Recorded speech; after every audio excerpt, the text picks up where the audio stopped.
C'est un mécanisme fondamental du sommeil. Qu'est-ce qui conduit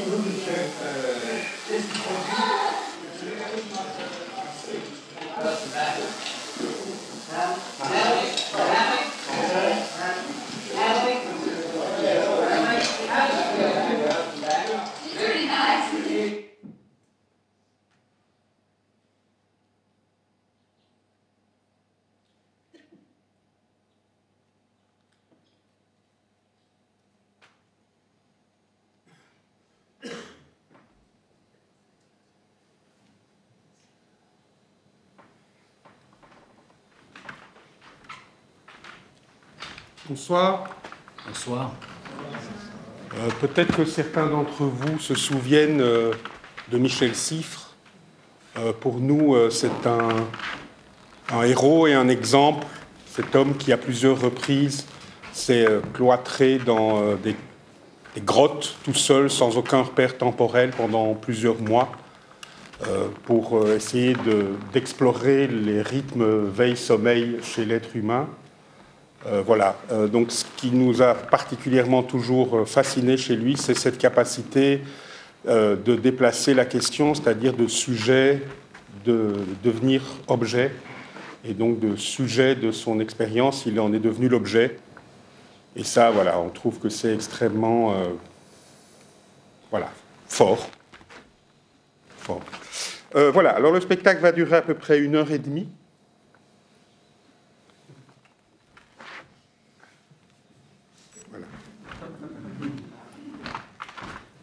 Miguel ?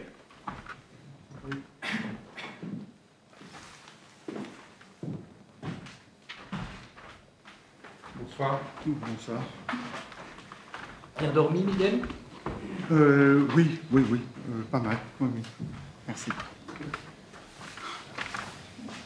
Miguel ? J'ai l'impression que vous êtes mal à l'aise avec les valeurs qui sont généralement attribuées au masculin. Je me trompe ? Oui, c'est vrai. Je dois expliquer un peu. Oui, alors je trouve que beaucoup des valeurs attribuées au masculin sont des valeurs que je trouve négatives. Il y en a beaucoup qui ont trait à l'agressivité, au fait de se faire passer avant les autres, la compétition, la lutte, enfin, voilà, même la domination, le leadership, par exemple, voilà, il faut se mettre au-dessus des autres. Et je ne trouve pas ça spécialement positif, non. Ça vous a posé des problèmes? Oui, parce que comme j'avais du mal à m'intégrer dans ce genre de hiérarchie qui fonde un peu souvent toutes les façons dont les garçons s'organisent entre eux, même déjà assez petits, j'avais un peu du mal, quoi. Donc vous êtes mal à l'aise avec ces valeurs et malgré tout vous vous considérez comme un homme? Oui. Oui, quoi d'autre?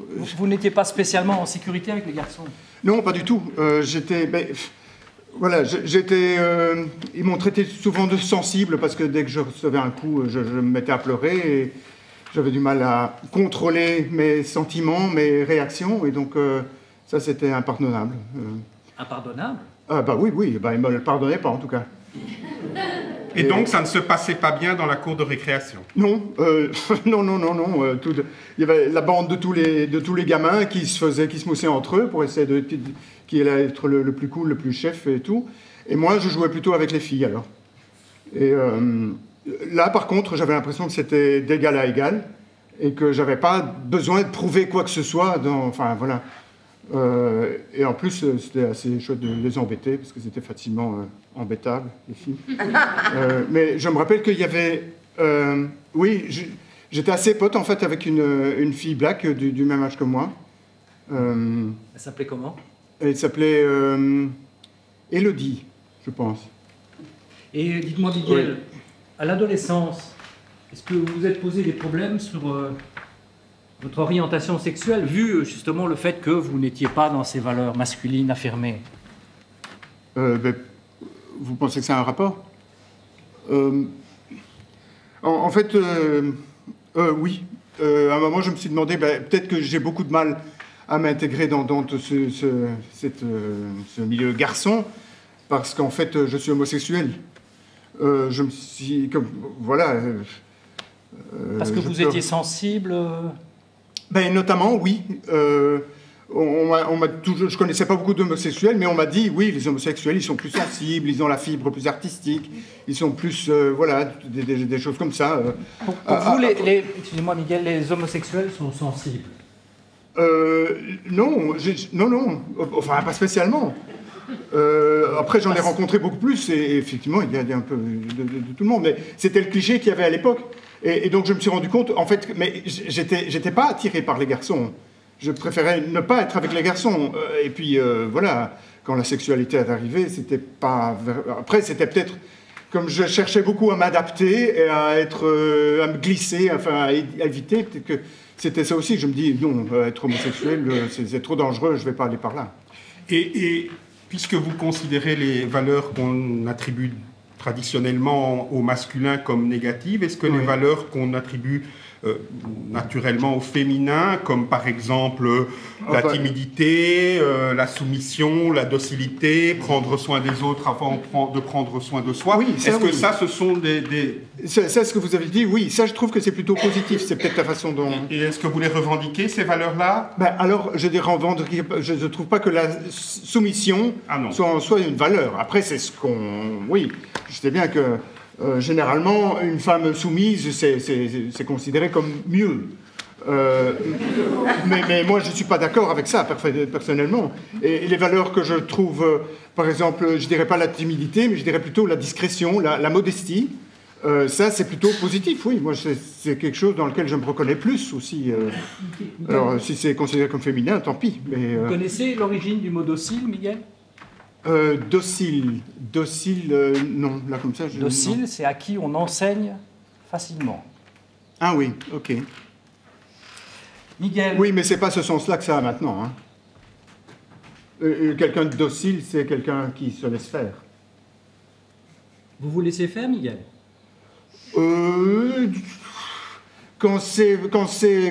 Voilà, je suis un peu adepte de la ligne de moindre résistance des Chinois. Donc, quand c'est plus facile pour moi, je me laisse faire. Bon, Miguel, mais je n'en garde pas moins. Excusez-moi, vous m'avez parlé de votre enfance, votre adolescence, mais oui. Vous avez quel âge, Miguel? J'ai 56 ans. Quand même un certain parcours qui s'est parcouru, oui, si j'ose dire, depuis. Oui, oui, oui, j'ai parcouru. Vous avez un construit des certain parcours. défenses, vous avez quand même renforcé une position. Vous n'en êtes plus Oui, à l'enfance, vous n'en êtes non. plus à vos questions sur votre homosexualité possible. Non, après... Est-ce hein, que vous ne vous demandez pas si cette position un peu en retrait des modèles masculins dominants, c'est une façon de tirer votre épingle du jeu, d'un peu vous démarquer et de vous protéger d'éventuelles critiques? Vous innocentez, Miguel? Comment ça? Ben, j'ai l'impression que vous refusez d'être classé, Miguel. Enfin, que c'est... De refuser votre Ah oui, ok, oui, je vois ce que vous qu'on vous voulez classe- dire. position? Oui, donc, en fait, je préfère, comme je ne parviens pas à m'inscrire dans cette hiérarchie-là, je préfère la renier complètement, tout en restant un homme et en... C'est un peu une position confortable. Même pas complètement, Miguel. Vous ne la remis même pas complètement. Oui, oui, non, c'est vrai. Oui, vous devez Est-ce que avoir quelqu'un raison. aurait une question pour Miguel?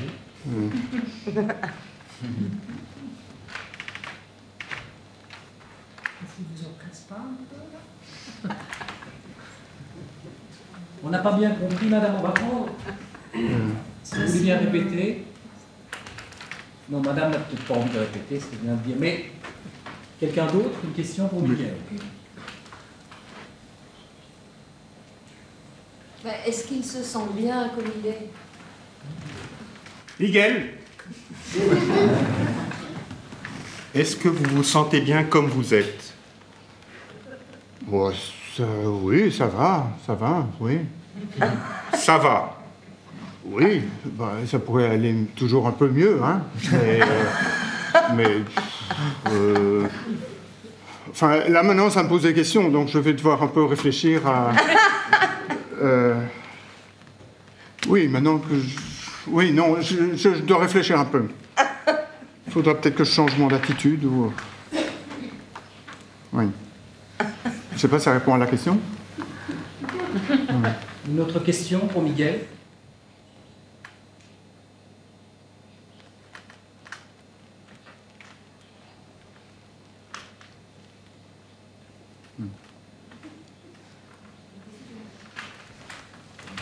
Pourquoi êtes-vous là? Pourquoi se soumet-il à la question? Miguel, pourquoi acceptez-vous de vous soumettre à la question? Alors, j'accepte de me soumettre à la question parce que je ne serai pas le seul à être soumis à la question. Toi, Stéphane, par exemple, parfois tu te sens pas très très à l'aise non plus dans ta situation d'homme. Je ne comprends pas très bien de quoi vous souffrez, Stéphane. Oui. Ben, c'est pas très facile à expliquer, surtout, bon, je ne suis pas très fier de... Mais disons que je souffre d'un double mouvement. La première chose, c'est que je souffre d'être considéré comme un dominant, alors que c'est pas du tout... je ne me ressens pas intérieurement du tout comme un dominant, hein, enfin, pas du tout. Et donc, enfin, c'est pas comme ça que je me qualifierais. D'abord, ça c'est la première, c'est une souffrance, hein, d'avoir l'impression de ne pas correspondre à l'image qu'on représente dans la société. Et alors, ce qui rajoute un peu à cette souffrance, enfin, ce qui d'une certaine manière l'amplifie, c'est que, en plus, j'ai le sentiment, enfin, j'ai la conviction que c'est pas du tout légitime de faire publiquement part du fait que je souffre parce que je ne me sens pas dominant alors que tout le monde me considère comme dominant. Donc il y a une sorte de souffrance et après le fait que je dois garder ça pour moi et d'une certaine manière souffrir en silence, ben c'est une souffrance. Voilà, je préférerais que ça se passe autrement, mais je dois bien constater que c'est une souffrance supplémentaire. Et C'est ce qu'on vous renvoie, que cette Oui. souffrance n'est pas légitime. Oui, Vous en êtes convaincu par ailleurs, vous-même ou Ben, d'une certaine manière, oui, je trouve qu'en tout cas, elle est un peu... oui, c'est pas... Non seulement c'est pas légitime, ou en tout cas, c'est pas d'une légitimité, comment dire, première, et puis en plus, oui, je trouve qu'avec raison, je pense que ma souffrance n'est pas... Donc vous la vivez mal parce qu'elle n'est pas considérée comme légitime. Oui, enfin, je trouve je vis mal la complexité du rapport que je dois entretenir avec ma souffrance par rapport à l'image que j'ai à l'extérieur. Enfin, voilà, c'est la souffrance en elle-même qui... Mais alors que la souffrance de quelqu'un qui est discriminé, opprimé, sera de toute façon considérée comme légitime. Avec raison, j'ai absolument aucune discussion là-dessus. Hein. Je veux dire, c'est très très clair que voilà, ça c'est tout à fait une souffrance légitime et je ne remets absolument pas ça en question. Est-ce que vous sentez ce sentiment de culpabilité que vous avez? Non, pas de culpabilité, parce que je ne me sens pas responsable ou fautif par rapport à quoi que ce soit. Donc non, c'est juste une souffrance et un mécanisme qui l'entretient, dont j'ai l'impression que Ce n'est pas de votre faute, Stéphane. Vous considérez que vous n'êtes pour rien dans l'oppression ou la domination qu'on vous reproche. Mais en tout cas, je ne dirais pas ça comme ça, parce que ça serait un peu aller vite en besogne, mais je dirais en tout cas que j'ai l'impression que j'ai très très peu de moyens, que je suis très peu pris au sérieux. Je vais vous donner un exemple, parce que je pense que c'est plus parlant. Par exemple, je rentre chez moi dans la soirée, et je marche sur un trottoir, et je vois en face de moi, à l'autre bout du trottoir, et donc on va se croiser un moment, une femme qui vient vers moi, il est 2-3 heures du matin, ou même plus tôt, ça peut arriver plus tôt, ça m'est arrivé de nombreuses fois, et à un certain moment, cette femme choisit de changer de trottoir. Je suis très très mal, parce que je me dis, elle change de trottoir parce qu'elle considère que je représente une menace. Donc elle change de trottoir, elle se protège, je trouve ça tout à fait normal. Mais je me rends bien compte en même temps que je ne peux rien faire, parce que si par exemple je me mettais à agiter les bras en disant « Madame, ne vous inquiétez pas, je ne représente pas une menace, ne vous méprenez pas, vous n'avez rien à craindre », j'ai l'impression que ça pourrait être pas du tout compris dans la bonne direction, et donc je ne peux rien faire. Et donc je suis obligé d'assumer le fait que je suis une menace, alors qu'intérieurement je me sens tout sauf une menace. Et donc ça c'est un peu le mécanisme que j'essaie de vous expliquer. En fait vous dites que d'une certaine manière vous n'avez rien demandé, quoi. Vous êtes mis dans cette position. Ça je pense qu'on est assez d'accord, qu'on peut tomber d'accord sur le fait que personne n'a rien demandé. D'accord, mais... Vous fermez les compteurs à zéro, donc personne n'a rien demandé. Tout le monde est... En tout cas, je trouve que souvent, on perd de vue que personne n'a rien demandé. Mais les femmes non plus, Stéphane. Non. Les homosexuels n'ont rien demandé, Stéphane. Les transgenres n'ont rien demandé. Personne n'a rien demandé. Les personnes racisées non plus n'ont rien demandé. Non, je veux dire, on n'est pas... on arrive et puis voilà, on n'a pas eu... Enfin, moi, en tout cas, j'ai pas l'impression, je ne défends pas l'idée qu'on fait un choix au moment où on est, qu'on a plusieurs possibilités, qu'on dit « Ah, mais oui, plutôt être un arbre. » Oui, évidemment. On n'a rien demandé, personne n'a rien demandé, on arrive tous dans une situation déterminée. Mais la question, c'est qu'est-ce qu'on fait avec tout ça? Mais c'est ça que je vous dis, c'est difficile de faire... Enfin, voilà. Oui, non, mais à partir de là, on peut relayer certaines choses. Et là, vous avez quand même tout un panel de possibilités devant vous, non? Après, oui, c'est peut-être difficile quand on est dans une position de dominant. Mais voilà, c'est là qu'il y a un malentendu. Vous utilisez le mot position. Oui. Et moi, j'ai justement l'impression que ce n'est pas une position, parce qu'une position, le mot position induit que je pourrais bouger, changer de position. Ben non, mais ce n'est pas du tout mon sentiment. Mon sentiment, c'est que c'est un rôle, une fonction, et que je suis complètement enfermé dedans. Et que je n'ai pas du tout de porte de...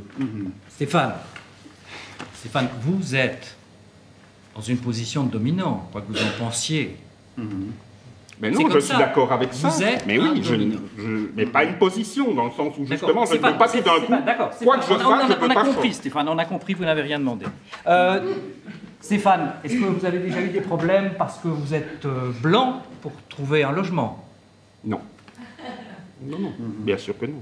Est-ce que le fait que vous soyez un homme vous a posé des problèmes dans votre profession? À aucun moment. Est-ce qu'on vous a déjà fait des remarques racistes dans le métro? Non, jamais. On vous a déjà mis la main au cul dans un bus? Non plus. Est-ce qu'on vous a interpellé agressivement parce que vous teniez la main de votre compagne dans la rue? Non. Stéphane, je pense qu'on peut quand même dire que votre place d'homme cisgenre est légitimée dans la société dans laquelle nous vivons. Oui. Non, bien sûr. Mais qu'est-ce que vous faites avec ça? Est-ce que, par exemple, vous sortez, vous essayez de vous décentrer, de sortir un peu de cette donc je suis position, plutôt quelqu'un d'assez curieux, je suis plutôt ouvert, enfin, voilà, je ne suis pas du tout vous êtes ouvert. fermé à... Un exemple d'ouverture? Mais, allez, par exemple, j'ai un principe, mais c'est vraiment un principe et j'applique ça à peu près à tout, c'est quand je vais au restaurant, je prends toujours le plat que je ne connais pas. Et si possible, dont je ne sais rien.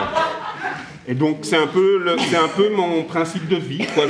C'est une forme d'expression de ma curiosité, c'est ne pas remanger quelque chose que j'ai déjà mangé, aller ailleurs. Excusez-moi, mais j'ai l'impression que ça reste quand même dans une certaine curiosité. Non, mais comme je vous dis, oui, évidemment, si vous le prenez au pied de la lettre, ça a l'air comme ça, mais ce que j'essaye de vous expliquer, c'est une sorte de principe. Oui, d'accord, mais là, par exemple, la diversité, vous la gérez. Oui. Très bien. J'ai quand même l'impression que vous êtes un peu tendancieux dans la lecture de mon exemple, hein, mais c'est personnel.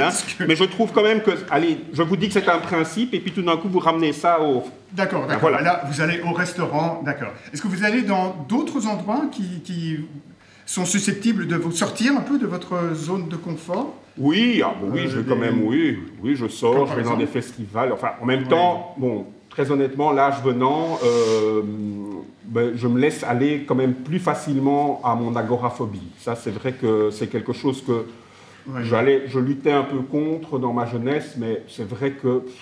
Oui, d'accord. Donc l'âge venant, le confort gagne un petit peu, la curiosité s'émousse peut-être un peu, non? Vous êtes déjà allé à la Gay Pride, Stéphane? Non. Pourquoi? Mais écoutez, c'est surtout un problème par rapport à la musique. Le type non, de parce que musique vraiment, vous c'est un convient peu comme la musique de la foire du Midi, quoi. C'est pas du tout mon goût. Et donc, il y a un moment, voilà, je suis désolé, mais pourquoi est-ce que j'irais à un endroit où, enfin, tu vois, le masochisme, je trouve pas ça un objectif intéressant. Donc la Gay Pride et la foire du Midi sont identiquement agressifs à vos oreilles, c'est ça? La Gay Pride et la foire du Midi, au niveau de la programmation musicale, ne me plaisent pas. Ça n'a rien à voir entre eux. Je rejoins juste les deux choses parce que je n'aime pas la musique qui passe. Oui, d'accord, mais vous faites des raccourcis quand même. Stéphane, là, vous pouvez avoir un peu d'empathie pour les gens, si vous n'en avez pas pour la musique. Donc oui, je pourrais aller à la Gay Pride en mettant des boules qui est. C'est ça que vous voulez me dire? Mais en même temps, déjà que je n'aime pas danser, mais alors en plus là, ça va être n'importe quoi. On ne vous demande pas de danser, hein, vous pourrez rester... aller à la Gay Pride sans danser, d'accord. Non, mais il y a d'autres endroits. Le Pink Screen, par exemple, c'est du cinéma plutôt? Oui, mais je me souviens qu'il y a quelques années, j'allais au festival du film gay et lesbien, au Botanique. Ça ne vous concernait pas? Non, c'est pas ça, c'est que j'y ai été, et puis à un moment, j'ai plus envie d'y retourner. Mais en fait, ça n'a rien à voir avec le... Ce qui est merveilleux avec les positions de domination, c'est que... Je ne vais plus non plus à Toronto Werther, par exemple. C'est que d'abord, on n'écoute jamais, et c'est qu'en plus, on peut éviter sans cesse, en permanence, d'être dans une situation d'inconfort. Je me trompe? Si vous voulez dire que je suis misanthrope, oui, ça, évidemment, je l'admets. Non, c'est vous qui... Non, mais je l'admets. Oui, mais dans votre position de dominant, c'est très facile d'être misanthrope et d'éviter tous les désagréments. Surtout quand le dominant qui est au sommet de la pyramide ne se rend pas compte qu'il y est. Exactement. Une question pour Stéphane.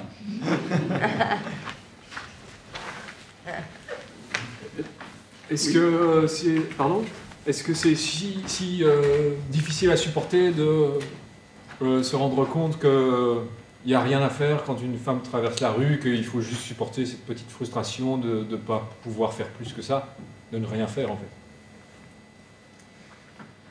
fait? Stéphane, est-ce que c'est si difficile à surmonter cette espèce de petite frustration qu'une femme change de trottoir quand on se dirige vers elle? Oui. Enfin, je veux dire, c'est pas la frustration qui est difficile à supporter. C'est le sentiment d'être une menace pour quelqu'un. Alors, c'est pas du tout facile à supporter le sentiment d'être une menace alors qu'on... Non, facile à surmonter. Non, mais c'est pas du tout... c'est facile à surmonter, oui, bien sûr, dans l'absolu, c'est facile à surmonter, mais c'est aussi... je veux dire, ça, c'est quelque chose de...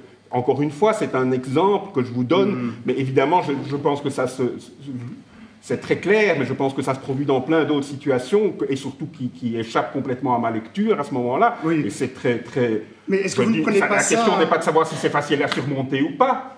Non, non, mais est-ce La que question, enfin, c'est quand même problématique. Oui, oui, mais est-ce que ce n'est pas C'est problématique parce que vous le prenez personnellement?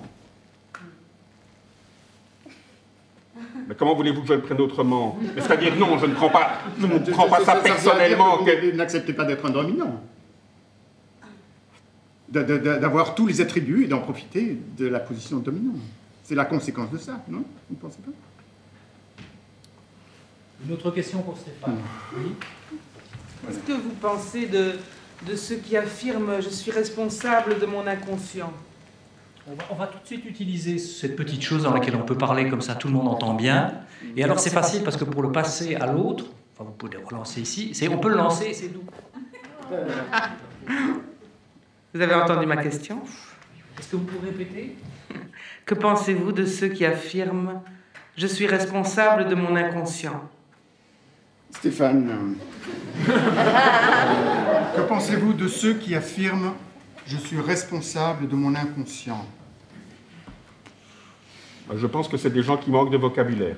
Parce que forcément, responsable, c'est pas utiliser le sens du mot responsable dans le bon sens, et inconscient non plus, puisque forcément, si on est inconscient, si c'est inconscient, on ne peut pas en être responsable, sinon c'est conscient. Ça me semble complètement... Enfin, c'est une... Oui. Oui, enfin oui. Très bien. Une autre question ?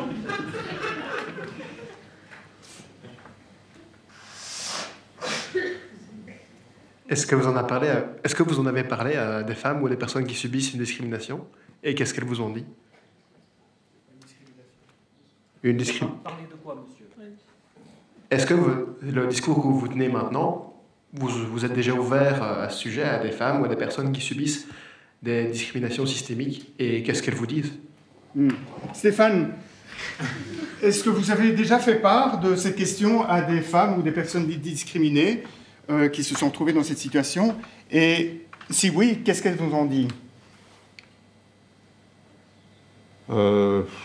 Oui, enfin à plusieurs reprises. C'est jamais une discussion très très facile, je dois bien le dire. Pourquoi c'est pas facile? Mais parce que c'est difficile de... C'est extrêmement intrusif comme question et c'est quand même très égoïste aussi. Donc moi, c'est quand même des sujets de conversation, j'ai l'impression... Bon, voilà. Mais à part ça, j'ai quand même essayé par exemple, on me renvoie beaucoup mon physique, qui est que, oui, avec ton physique, tu peux pas t'attendre à quelque chose d'autre. Oui, donc voilà. Et donc, oui, par rapport à ça, ou par exemple, par rapport à ou bien on me renvoie, oui, mais tu as une voix quand même qui porte, oui. Ou bien on me dit, oui, mais tu es quand même quelqu'un qui t'exprime assez bien, avec assez de vigueur, tu as une certaine forme de rhétorique, et donc, oui, ça, c'est ça qu'on ressent, nous. D'accord. Enfin, moi, j'entends, mais oui. Donc, vous vous sentez stigmatisé à ce moment-là? N'allons pas jusque-là, mais enfin, je me dis que, oui, la perception... voilà, je pense qu'il y a vraiment une question qui n'a rien, qui dépasse le rapport interpersonnel, justement, et qui vient d'ailleurs et qui parasite un peu les rapports, justement. Parasite, c'est peut-être pas le mot. Mais est-ce que ce n'est pas justement ce genre de situation? Est-ce qu'elle ne pourrait pas être justement comparable à celle que la femme a vécue ou d'autres personnes discriminées? Est-ce que vous ne faites pas un rapport entre les deux? Je n'aurais pas la prétention de comparer les deux choses. Je pense que je suis quand même... Est-ce que ça j'admets quand même pas un sentiment d'empathie ou quelque chose que vous pourriez reconnaître, quelque chose dans l'attitude de la personne discriminée qui vous heurte un peu à votre égard? Si, j'ai une certaine... Vous définissez comment l'empathie, Stéphane?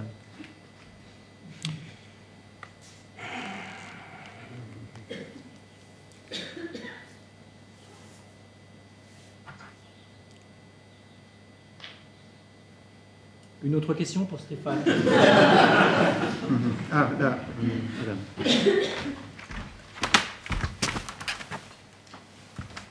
Vous pensez que votre physique est un attribut de nature, et donc en tant qu'attribut de nature, il est immuable. Donc vous êtes un homme, vous avez l'air d'un homme, fort, dominant, donc vous ne pouvez pas en changer. Stéphane, vous pensez que votre apparence, votre physique, votre état d'homme est un état de nature et donc que vous ne pouvez pas en changer? Oh, au contraire, je fais beaucoup de choses pour essayer d'en changer. Par exemple, j'ai été très attentif quand j'ai acheté ces lunettes, de m'acheter des lunettes qui étaient assez grandes, qui sont un peu hors format classique, parce que ce faisant, elles diminuent la taille de mon visage par rapport et donc j'ai une tête un peu moins imposante. Par exemple, j'étais beaucoup plus, enfin j'étais nettement plus obèse il y a encore quelques années, et me disant que ça pouvait vraiment être un problème dans les relations interpersonnelles et quelque chose qui pouvait être assez... qui pouvait être violent. En tout cas, c'est quelque chose qu'on me renvoyait à plusieurs reprises, d'ailleurs des hommes et des femmes. Et je me suis dit, ben, ça va changer mes rapports. J'ai accepté de subir, enfin j'ai subi comme Bart de Wever et ça a bien marché pour lui. Donc si vous voulez, je me suis dit, ben oui, peut-être que c'est... En fait, c'est vraiment ça, pour revenir sur ça, c'est vraiment ça qui a déclenché. Je me suis dit, si Bart de Wever le fait et qu'après il obtient ces scores-là aux élections, peut-être que quand même, ça serait de mauvaise aloi de penser que ça n'a aucune influence. Et donc, j'ai subi une opération de chirurgie bariatrique, j'ai perdu énormément de poids, et j'ai dû bien constater que ça n'avait strictement rien changé. Voilà. Après, après, mon cas, évidemment, ne fait pas exemple, hein, bien sûr. Et par exemple, je veux dire, je fais toujours attention, parce que pour être complet, hein, je m'excuse de prendre un peu, mais pour être complet, par exemple, je suis quelqu'un qui essaye toujours de ne pas... Enfin, par exemple, j'ai toujours trouvé intéressant, bon après évidemment ce soir c'est un peu différent, mais une des choses que j'ai toujours revendiquées, c'est le gros avantage de mener une carrière artistique, c'est qu'on ne doit pas porter les attributs vestimentaires de la domination, c'est-à-dire le costume, la cravate, etc. Oui, ça, je ne sais toujours pas faire un nœud de cravate. Hein. Oui. Voilà. Je sais bien. Voilà, vous savez bien que je ne sais pas faire un nœud de cravate. Voilà, c'est des choses qui pour moi sont... voilà, mais ça ne change rien. Enfin, ça ne change rien, je n'en sais rien. Pour être objectif, peut-être que si je portais un costume, ça serait pire. Mais bon, voilà, c'est un peu... Vous n'avez pas les moyens de vous offrir des costumes, Stéphane, c'est juste ça, non? Des beaux costumes, des vrais beaux costumes. C'est un choix, je pourrais faire des économies à un autre endroit. Oui, vous pourriez, mais vous ne le faites pas. Non. Une autre question pour Stéphane? Oui, madame. Vous voyez, ça ne fait pas mal. Qu'est-ce qui vous dérange dans le fait d'être considéré comme dominant? Mais Stéphane, qu'est-ce qui vous dérange dans le fait d'être considéré comme dominant? Mais c'est que c'est une oppression et que je suis fondamentalement pour l'égalité. D'accord. Ça me semble évident. Qui peut penser qu'il y a... Oui. Et toi, Bernard, qu'est-ce que tu fais pour te décentrer?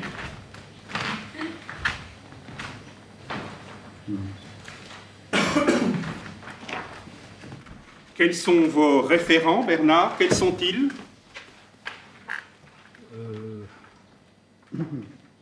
C'est une bonne question. J'aime bien les livres. Et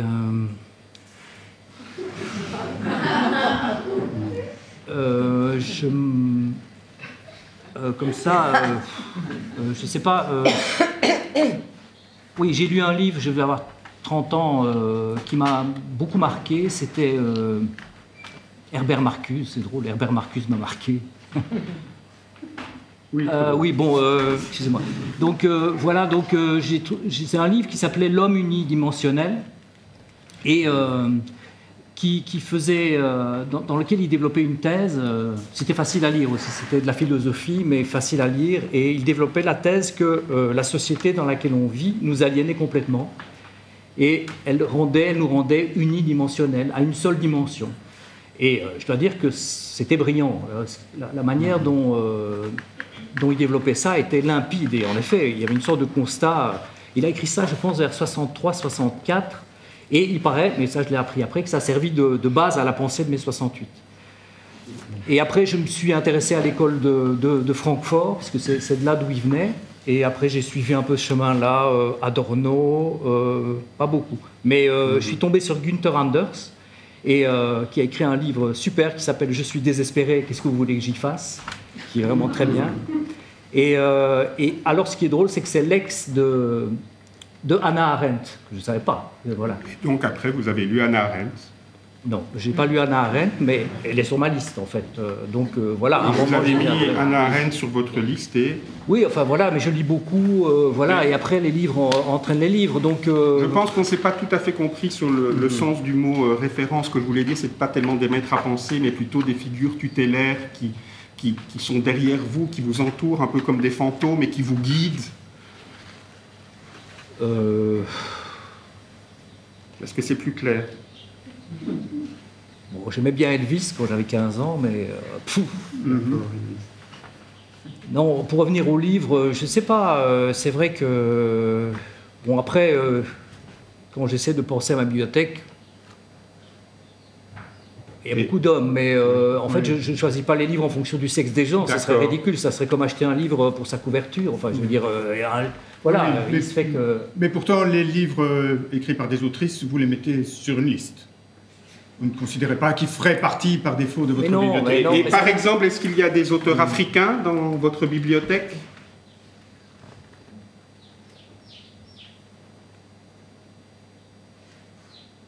Oui, mais enfin, j'aime la littérature américaine plutôt quand je rachète des romans. Enfin, ils écrivent surtout des romans. Enfin, je ne connais pas le roman africain. Enfin, voilà. Non, il n'y en a pas. En fait, il y en a pas.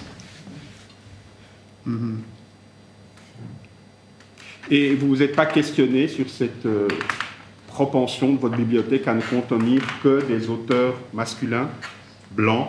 Oui, mais encore une fois, on ne va pas installer la parité des bibliothèques. Hein. Je veux dire, moi, j'achète les livres comme ils se présentent. Donc, je regarde. Je sais pas moi. Je sais pas pourquoi il y a moins de femmes qui écrivent des livres. Elles font autre chose.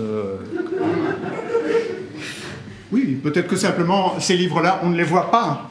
Et que, effectivement, si vous ne faites pas attention au sexe en choisissant les livres, les auteurs des livres que vous voulez lire, c'est parce qu'il y a peut-être une forme d'invisibilisation de ces livres-là écrits par les femmes. Ça ne vous est pas parvenu à l'esprit?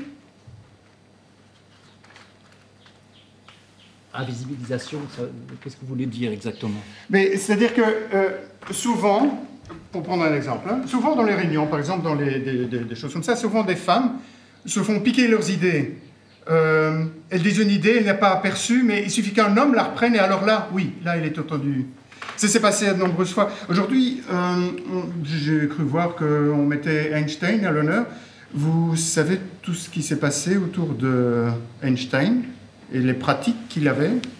Je sais qu'il y a une correspondance avec un physicien italien qui était son ami, puis qu'après, qui évidemment n'était plus son ami, et qu'il s'est approprié, semble-t-il, mais je ne connais pas bien l'histoire, pas mal de choses, mais bon, ces gens de mecs, quoi, ils prennent à des hommes, à des femmes, enfin, je veux dire, ils prendraient à tout le monde. Hein, Est-ce que vous savez qu'il a aussi abondamment pillé les travaux de sa femme, Mileva? Non, je ne savais même pas qu'il était marié. Oui, c'est sa première femme. Oui. Ah, il y a eu plusieurs fois, d'ailleurs, oui. Et est-ce que le nom de Ada Lovelace vous dit quelque chose? Je connais Linda Lovelace, mais c'était une actrice de film porno des années 70. Mais elle a fait des classiques. Il y en a qui est passé au beurre, qui faisait un festival, Gorge Profonde. Ada Lovelace, c'est la femme qui a inventé la programmation informatique. Sans Ada Lovelace et ses travaux, pas de téléphone portable, pas d'ordinateur, pas d'intelligence artificielle, rien de tout ça. En quelle année? Au début du XVIIIe siècle? 1815, voilà, figurez-vous. 19e siècle. Et si Linda Lovelace a choisi ce pseudonyme, c'est sans doute parce qu'elle savait qui était Ada Lovelace. Oui, mais personne ne le sait, et c'est pas de ma faute. Non, mais ça participe au fait que dès qu'un domaine devient prestigieux et rentable, il est automatiquement accaparé par les hommes. On connaît Steve Jobs, Bill Gates, mais Ada Lovelace, qui a fondé cette théorie de la programmation, elle a disparu. De même que beaucoup de programmeuses qui ont fait les calculs qui ont permis aux fusées Apollo d'arriver sur la Lune. Ah oui, mais il y a toujours des gens qu'on ne voit pas, mais ça c'est dans toute l'histoire. Et vous n'avez pas l'impression que c'est un mais c'est pas pour ça qu'ils ne sont pas là, ils existent. Non, mais et vous n'avez pas le... C'est quoi? Il faut avoir un prix pour exister, c'est ça? Alors nous, on n'en a jamais eu des prix pour ça. Enfin, je veux dire, moi, j'en ai jamais eu. Et alors, moi, je suis invisible, je bosse. Et est-ce que vous n'avez pas l'impression qu'il s'agit là d'une violence qui est faite aux femmes? Une violence? Une violence. De les exclure de votre bibliothèque et de les mettre sur la liste? Enfin, je ne fais pas violence aux femmes parce que Parce que vous ne les lisez pas, ce n'est pas leur faire violence. Mais non, enfin, je ne vois pas en quoi c'est leur faire violence. Je ne déchire pas les pages des livres. Enfin, je vais faire violence. Non, je ne fais pas violence aux femmes parce que je lis ce que je lis et que j'aime lire, que j'aime lire en plus. Et je lis même, j'ai lu, enfin, j'ai pas lu, mais j'ai commencé Elisabeth Badinter. Bon. Ça m'a un peu tombé des mains, mais voilà. Voilà, elle écrit pas tellement bien. Est-ce que quelqu'un aurait une suggestion à Bernard? Ou une question particulière? Oui, madame. Vous pensez vraiment que choisir un livre parce qu'il a été écrit par une femme, c'est comme de choisir un livre parce qu'il a une jolie couverture? Il n'y a pas un enjeu un tout petit peu plus important? Bernard, vous avez comparé la couverture du livre au sexe de son auteur et le choix de choisir un livre de manière proactive en fonction du sexe de son auteur ou de son autrice au choix qu'on fait d'un livre par rapport à sa couverture. Vous êtes sûr de cette comparaison? Vous la maintenez? Vous ne l'interrogez pas?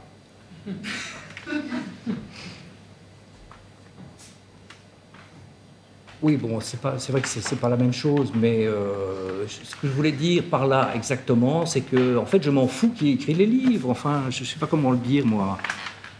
On va pas commencer à faire une police de la pensée ici, quand même. Hein, je veux dire,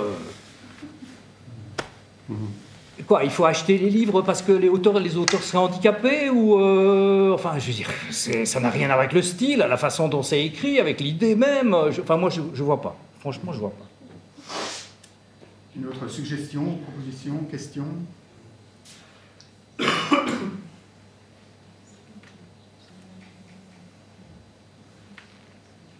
Non, oui. Voilà, qu'est-ce que vous pensez de la discrimination positive? Et donc, Bernard, la discrimination positive, ça ne vous dit rien? Vous êtes contre? Doucement. Alors, est-ce que ça me dit que... Oui, je sais ce que c'est. Je sais qu'il y a des actions qui sont menées, qu'il y a des... Je ne sais pas moi, mais... Enfin... il y a une ministre de la Culture, je vois pas, elle n'a pas fait de discrimination positive. Hein. Elle n'a rien fait. Et on a un nouveau décret, elle n'a rien fait. Elle a dit, hop, il y a la parité. C'est même pas dans les textes. C'est une femme. Et alors quoi, moi je devrais faire un truc? Il y a pas la discrimination positive devait être portée uniquement par les minorisés, racisés, par les femmes. Non, mais je veux dire, il y a des campagnes, enfin, il y a des trucs qui s'organisent, mais après, dans les faits, il se fait que, voilà, et quand les femmes qui ont le pouvoir, je ne sais pas pourquoi elles ne le font pas. Pourquoi est-ce qu'elles... Et alors, moi, je devrais le faire, voilà, c'est... je ne suis pas la ministre, hein. J'avais trouvé une bonne feinte. Mais je ne vais pas la dire. Non. Non, je ne suis pas sûr que ça soit une bonne idée, en effet. Et, donc, vous ne trouvez pas que cette invisibilisation qu'on fait des femmes est la base du patriarcat, du système patriarcal qui est fondé sur l'appropriation et la dévalorisation du travail des femmes?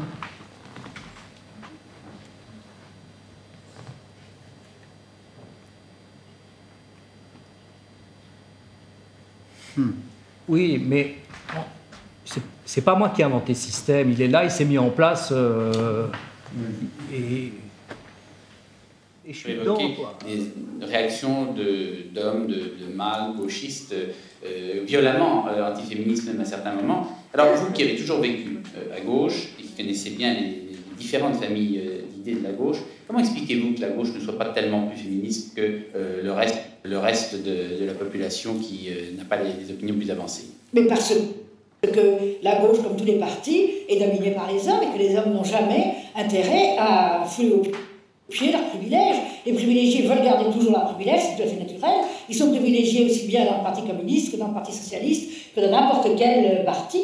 Et par conséquent, ils agissent en tant qu'hommes et non pas en tant qu'hommes de gauche. C'est ça justement qui est la chose très importante. L'idéologie de la gauche est de lutter contre les privilèges, donc ils doivent se rendre compte, ils devraient être plus sensibles que d'autres à cela. Or, dans la dernière campagne électorale, par exemple, c'est une campagne entre deux hommes finalement d'âge mûr, et le féminisme n'a joué qu'un rôle tout à fait secondaire, même nul. Mais oui, je suis tout à fait d'accord. C'est parce que c'est pourquoi je vous disais au début qu'il ne faut pas du tout confondre les luttes de classe, et les partis de gauche se basent sur la lutte des classes, c'est ça le ressort de leur travail politique. Il ne faut pas la confondre avec la lutte des sexes, et que des hommes qui peuvent être tout à fait à gauche sur le problème de la lutte des classes n'en seront pas moins complètement imbus des valeurs patriarcales, des valeurs masculines, et vous décidez à les imposer aux femmes.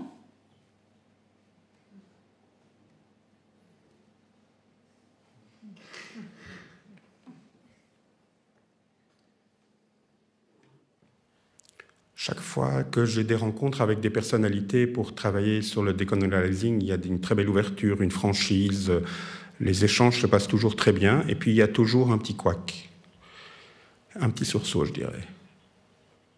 On peut être aussi déconstruit qu'on veut, quand on touche au caractère professionnel de l'homme hétéro-gaucho, il y a toujours quelque chose de très subtil, une chose très subtile qui se passe quand on touche avec le pouvoir professionnel. Dès qu'on touche à l'autorité professionnelle, il y a toujours ce schisme idéologique, une rupture. Les diasporas regrettent, par exemple, qu'on les associe au processus seulement à sa fin. Par exemple, quand on prend l'exemple du musée de Tervuren, c'est exactement ça. Avec ce musée, il était question de faire quelque chose sur l'anticolonialisme. Mais si on regarde la composition de l'équipe, on remarque qu'il n'y a que des blancs, que des personnes blanches. Il n'y avait que quelques consultants rwandais ou congolais, c'est ridicule. Et c'est la même chose pour le restaurant du musée, qui a mis 2, 3 noms africains et qui se dit africanisé. C'est ça le niveau. C'est ça qu'on a investi dans ce musée, 80 millions pour ça, c'est un peu du foutage de gueule.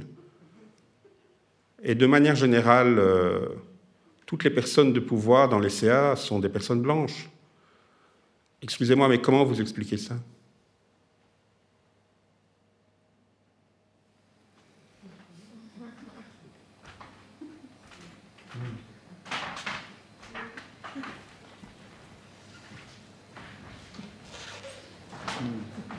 Et toi, Stéphane, qu'est-ce que tu fais concrètement pour faire changer les choses? Je pense que la chose sur laquelle je m'investis, c'est l'éducation de mes enfants. J'ai 2 garçons et donc j'essaie d'être extrêmement attentif, par exemple, pour essayer de ne pas reproduire les mécanismes que mon père a lui-même, je pense, lui-même faisait des efforts pour ne pas reproduire les mécanismes que son père, mais voilà, je pense que... Vous pouvez les expliquer un peu, ces mécanismes, Stéphane ? Je pense que, voilà, même malgré tous les efforts de déconstruction qu'on peut faire, on a quand même des limites et surtout, voilà, c'est pas forcément abouti, et donc je pense que c'est important qu'à mes enfants, voilà, je pense que... On était d'accord, leur mère et moi, pour essayer de sortir de ça. Donc, en même temps, accepter qu'ils achètent des revolvers et ils jouent avec des bâtons, mais en même temps, leur proposer d'aller faire de la danse, de ne pas les encourager particulièrement à aller faire du football ou des sports de compétition, de ne pas leur vendre l'idée qu'être le meilleur, c'est important, que c'est surtout une valeur en soi, voilà, que ce n'est pas une façon de briller par rapport aux autres, essayer voilà, par exemple... d'être attentif avec l'idée qu'il y a moyen de ne pas toujours que le bonheur n'est pas dans la correspondance, enfin dans l'adhésion aveugle aux stéréotypes, qu'il y a moyen de trouver d'autres centres d'intérêt, de ne pas se préoccuper. Voilà, on peut s'habiller en rose quand on est un garçon. Voilà, on peut... D'accord, et par rapport à l'idée même de patriarcat, vous leur en avez déjà parlé, du fait qu'ils sont eux aussi, d'une certaine manière, au sommet de la pyramide déjà? Bah, je ne suis pas sûr qu'il y a vraiment de nécessité de leur en parler. Enfin, je leur en parle, mais je pense qu'ils en sont tout à fait conscients. Enfin, bah oui. Je veux dire, mon plus jeune fils, ça fait quand même une remarque en disant « Ah oui, j'ai changé d'école, maintenant, et au moins, il y a un noir, parce que dans l'autre, il n'y en avait pas. » Je pense qu'il a tout à fait remarqué qu'il y avait une grosse différence et que c'était un changement. Voilà, il s'est donc posé la question, et puis après, on a discuté, mais pourquoi il n'y en a qu'un? Pourquoi il n'y a pas plus de noirs dans mon école? Et il y a beaucoup d'arabes dans son école? Je pense qu'il y en a, mais pas non plus beaucoup, énormément. On n'est pas... Voilà. On n'est pas... Excusez-moi, Stéphane, je ne comprends pas. On n'est pas... Vous habitez pas à Molenbeek, par exemple. Ah, oui, d'accord. Vous habitez où, Stéphane? À Uccle. Enfin, j'habite en face d'une mosquée. Hein, oui. Il y a des mosquées à Uccle. Oui, il y a même des ambassades aussi. Oui. Est-ce qu'il y aurait dans la salle des pères d'enfants garçons qui auraient des suggestions à faire à Stéphane ou partager des expériences qu'ils ont eues dans ce domaine-là? Est-ce qu'il y a des pères dans la salle? Il n'y a que nous. Oui, ah, pardon, on ne l'a pas vu. Ben oui, je suis père, voilà. Ah non, il faut une suggestion, non? Oui, une suggestion, ou partager une expérience ou quelque chose... Ah ben voilà, mon garçon, il est au cours de danse. Voilà, ils sont 20-25, c'est le seul garçon. Stéphane? Et on fait beaucoup de danse chez les enfants mâles.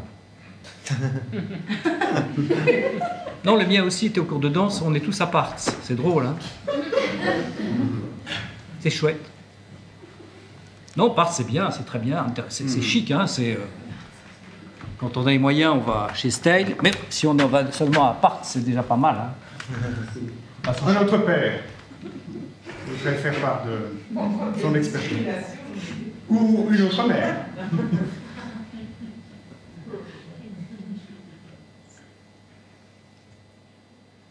Bon.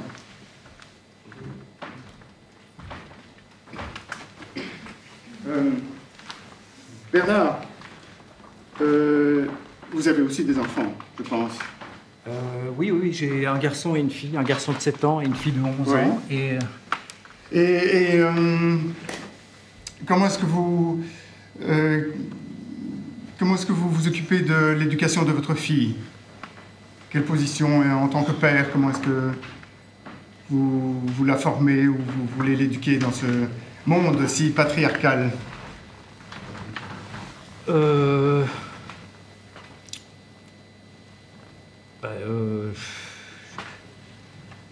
J'essaye de la rendre forte.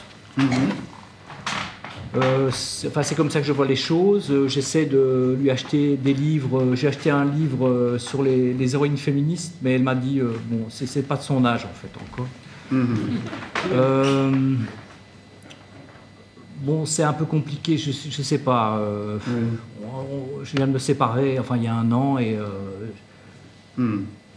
Mais. Et comment se sent-elle en tant que future femme? Est-ce qu'elle voit déjà certaines choses ou comment vous percevez ça?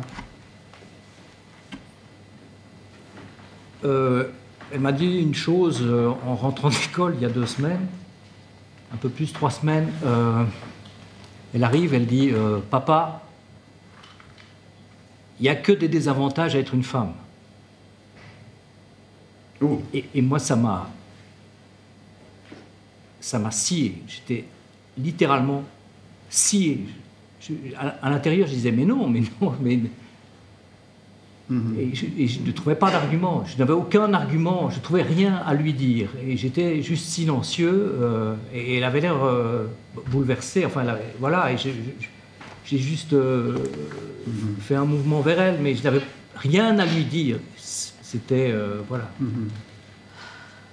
Peut-être une suggestion à Bernard en lui disant ce qu'il aurait peut-être pu répondre à sa fille qui lui posait cette question. Est-ce qu'il papa, il n'y a que des désavantages avec une femme?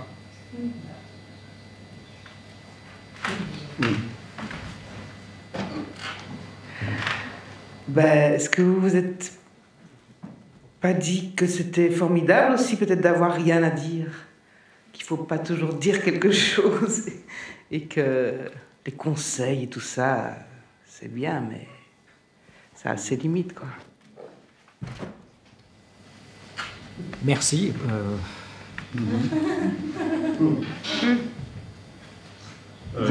Hier, une... J'ai l'impression que madame voulait réagir fortement. Moi, j'aurais demandé à mon enfant à quel désavantage elle pensait. Ah ben voilà, vous rejoignez la question qu'une spectatrice a posée hier, qui était est-ce que Bernard, vous lui avez demandé pourquoi elle vous posait cette question? Bernard? Oui, alors j'ai appelé Lily tout à l'heure. Bon, j'ai la garde alternée, donc je ne la vois pas tout le temps. J'ai dit, mais pourquoi tu m'as posé cette question? Et elle m'a dit, dans ma classe, il y a un garçon qui m'a dit, mais les filles, c'est des moins que rien. Et là encore, je ne savais pas quoi lui dire. Sinon que c'était un petit connard et que, voilà. Et en fait, et ça rejoint un peu une pensée que...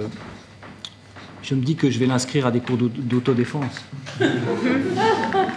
Ça existe pour les préados, je pense que c'est la meilleure chose que je puisse faire. Elle court vite, heureusement, déjà. Mais là, franchement, mais non, parce que je me dis, mais on n'est pas à l'endroit où je croyais qu'on était, donc il faut prendre des mesures, quoi, pour elle. Mais, ma fille, à un moment, quand elle était assez petite, a voulu prendre des cours de karaté, et oui, ça lui a donné, quand elle avait 7 ans, je crois que ça lui a donné un aplomb. C'est formidable, oui. Je lui ai quand même déjà dit comment on pouvait donner un bon coup de genou, que ça pouvait servir. Hein. J'ai dit d'y aller pas trop fort, parce que sinon ça peut tuer, mais bon, voilà. Et vous, Stéphane, est-ce qu'en fait, vous ne pensez pas que les dominants devraient juste se taire?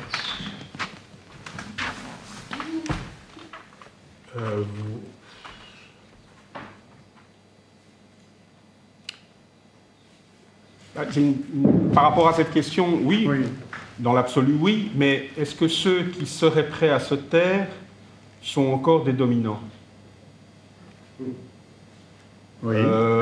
Parce que moi, j'ai l'impression qu'une des caractéristiques, j'ai envie de dire, intrinsèques du dominant, c'est que justement, il n'écoute pas les autres et surtout, il pense qu'il a raison. Donc, je ne vois pas pourquoi il se tairait. D'ailleurs, si on regarde un peu l'histoire, c'est quand même assez rare que les dominants, d'abord, se soient tus. Enfin, je veux dire, historiquement, enfin, tout d'un coup, à part des paraboles bibliques dont on peut douter de la véracité, le dominant qui, tout d'un coup, abandonne toute sa fortune et se retire tel un ermite dans une grotte, dans une colline, en faisant vœu de silence, je veux dire, oui, ça n'existe pas. Donc les dominants, ils ne vont pas se taire parce qu'ils n'ont pas envie. Stéphane, vous pensez qu'il n'y a quand même pas certaines avancées, ne fût-ce que, je ne sais pas moi, sur le vocabulaire, par exemple, la manière dont, dans les sphères militantes, la manière, je ne sais pas, l'écriture inclusive.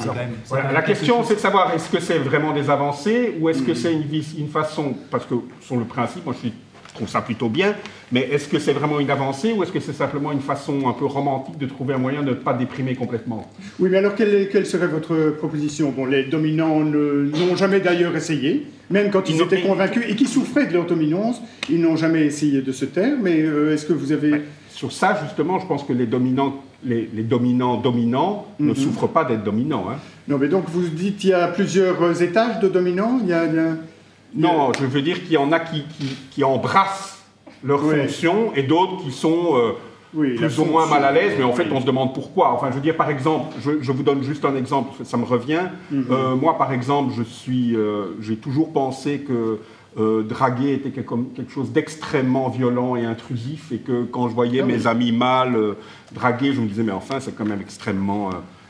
pas faire ça un peu plus calme et un peu moins... Et je me suis... Voilà, et je me disais, ben oui, et puis en plus j'ai un peu été éduqué comme ça, sur le fait que, ben non, on n'était pas obligé de jouer un rôle, de jouer un jeu, on pouvait simplement de jouer le jeu de la séduction, enfin la parade nuptiale, on pouvait quand même un peu aller au-dessus de ça. Et donc voilà, mais je me suis quand même rendu compte à 54 ans que jamais une femme ne m'avait invité à prendre un café pour me séduire. Donc voilà, après je me suis dit, à ce moment-là, je me suis dit, bon ok, c'est un choix que tu as fait, mais en même temps, quand tu vois le gros con, c'est pas ça la question. Mais si, c'est non, c'est pas du tout ça que je suis en train de dire. Comment est-ce que vous avez fait? C'est pas ça que je suis en train de dire. Vous voulez bien me laisser terminer? Non. Bon. Et donc, voilà. Mais donc, de quoi vous me parlez? Non, et donc, pour revenir à la question des dominants, parce qu'on revenons au sujet, puisque je ne peux pas faire... Vous n'êtes pas dominant, Stéphane. Vous pouvez parler calmement, doucement, simplement. Et donc, ma position, ma réflexion par rapport à cette question, c'est que je pense qu'à un moment, il faut se résoudre à sortir du romantisme et à accepter que la solution sera violente. Que la solution sera violente. Je pense qu'à un moment, il faut se rendre compte que les dominants, voilà, il faut les exterminer. D'accord, vous faites là l'avocat de votre propre disparition violente. C'est-à-dire, si je me retrouve... Ou au prorata de votre niveau de Non, mais je ne pense pas qu'on fera la différence. Hein. Je ne m'illusionne pas là-dessus, puisque justement, je vous ai expliqué, quoi que je fasse, on va me voir comme un dominant, même si je pense intérieurement que non. Non, bah, je pense qu'il y a de raisonnables probabilités pour que je termine ma tête au bout d'une pique. Oui, ça, je pense que ça me semble assez légitime. Et très honnêtement, à qui je pourrais en vouloir?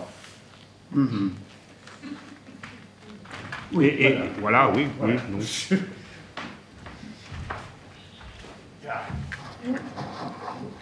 Hein, voilà.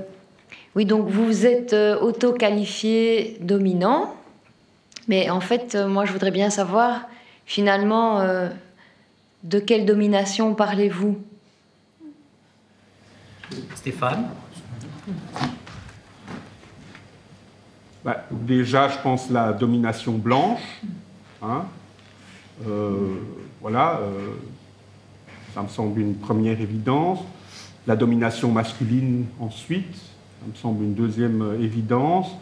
Une troisième étant une relative domination économique, parce que même si je peux considérer qu'il y a des gens qui ont plus de moyens économiques que les miens, je veux dire, je ne suis pas du tout dans le bas de la pyramide, je suis dans quand même le tiers supérieur, voire même, je suis optimiste en disant le tiers, hein, je pense que c'est au niveau de la population mondiale, je dois même être plutôt dans le dernier dixième.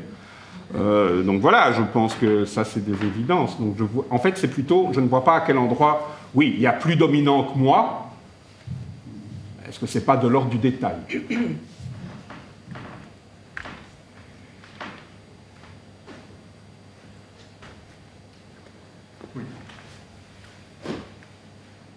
Alors, dans ce sens-là, qui pensez-vous d'établir des quotas pour les femmes, par exemple, dans la politique, dans les sociétés, noires, dans les universités, etc.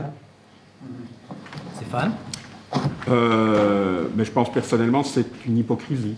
Parce que je pense que si on veut être très clair, il faut inverser le processus. Donc les femmes et les minorisées, les racisées doivent être majoritaires.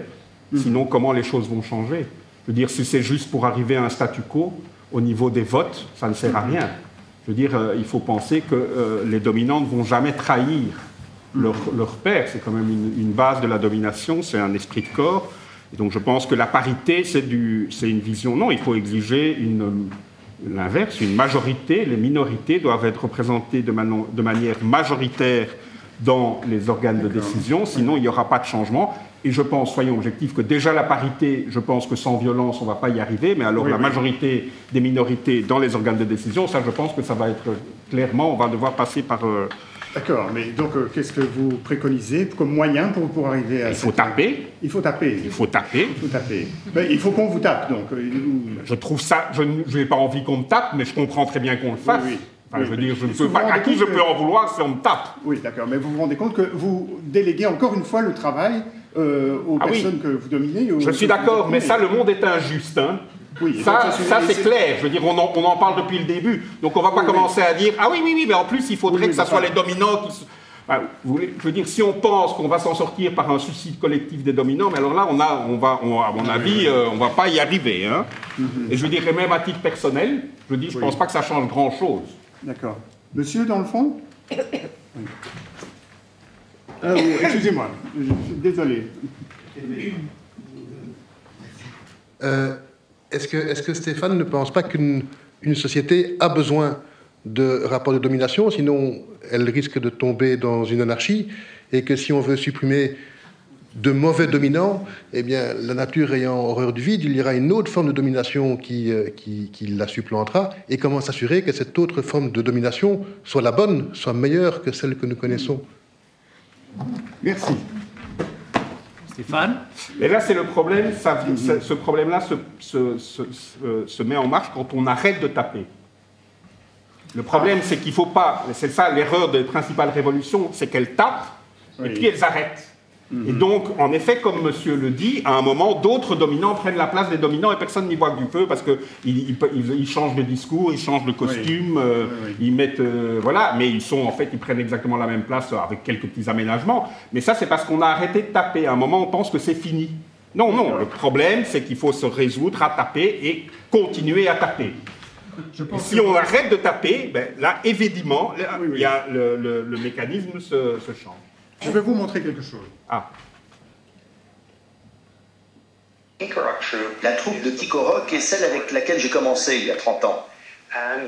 C'était une troupe de babouins typiques, avec des mâles agressifs, une société très stratifiée et des femelles qui se faisaient harceler. Un groupe, tout ce qu'il y a de plus banal. Et puis, il y a maintenant près de 20 ans, il est arrivé quelque chose d'horrible, mais de scientifiquement passionnant. Les singes de la troupe de Kikorok ont eu un jour l'idée d'aller piocher leur nourriture dans les poubelles d'un campement pour touristes. Dans les déchets se trouvait de la viande infectée par le bacille de la tuberculose. Résultat, près de la moitié des mâles de la troupe sont morts. Bien sûr, ça m'a beaucoup déprimé. J'étais furieux. À 30 ans, vous pouvez être très attaché à une bande de babouins. Et ça m'a bouleversé.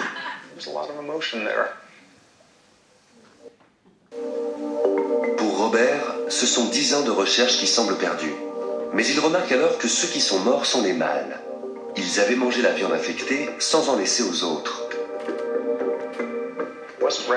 Ce n'était pas aléatoire. Les mâles les plus agressifs, qui n'étaient pas très sociables, ne passaient pas beaucoup de temps à se toiletter et à traîner avec les autres. Voilà les mâles qui sont morts. Tous les mâles alpha ont alors disparu et la troupe s'en est trouvée transformée. Il restait 2 fois plus de femelles que de mâles. Et les mâles en question étaient, pour employer notre jargon scientifique, c'étaient des gentils. Ce n'étaient pas des brutes épaisses. Ils étaient doux avec les femelles, très sociables. Ça a complètement changé l'ambiance. Quand les babouins mâles deviennent adolescents, ils quittent généralement leur troupe d'origine et finissent par en trouver une nouvelle.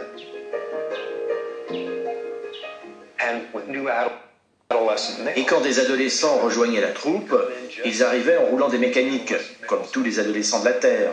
Et il leur fallait 6 mois pour apprendre que dans cette troupe, on ne se comportait pas comme ça. On n'était pas agressif, on passait du temps à se toiletter, les mâles étaient doux les uns envers les autres, on ne passait pas ses nerfs sur les femelles. Il fallait aux nouveaux venus environ 6 mois pour assimiler ce comportement. Cette troupe se caractérisait par un niveau d'agressivité très bas et une sociabilité élevée. Et c'est toujours le cas 20 ans plus tard. Cet épisode malheureux a donc enseigné à Robert une leçon fondamentale. Pas seulement sur les cellules, mais sur l'impact que peut avoir l'absence de stress sur la société. Est-ce que ces babouins ont des problèmes d'hypertension? Non. Est-ce qu'ils ont des problèmes d'anxiété et un taux élevé d'hormones du stress? Non.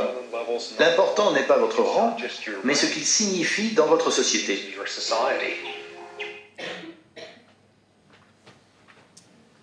Oui. La société, tu sais, je me suis aperçu en fait que les injures les plus courantes, c'est fils de pute, c'est enculé.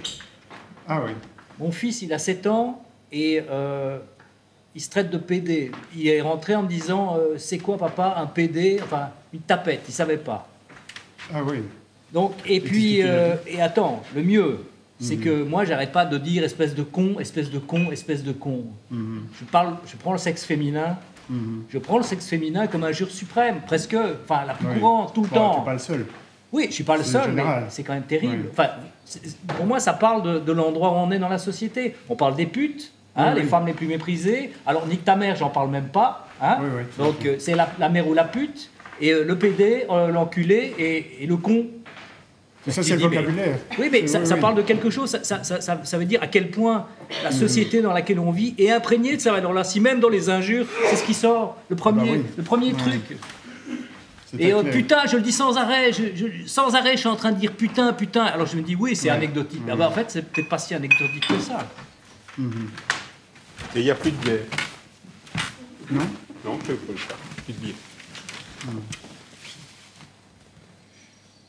Oui, on n'a pas des...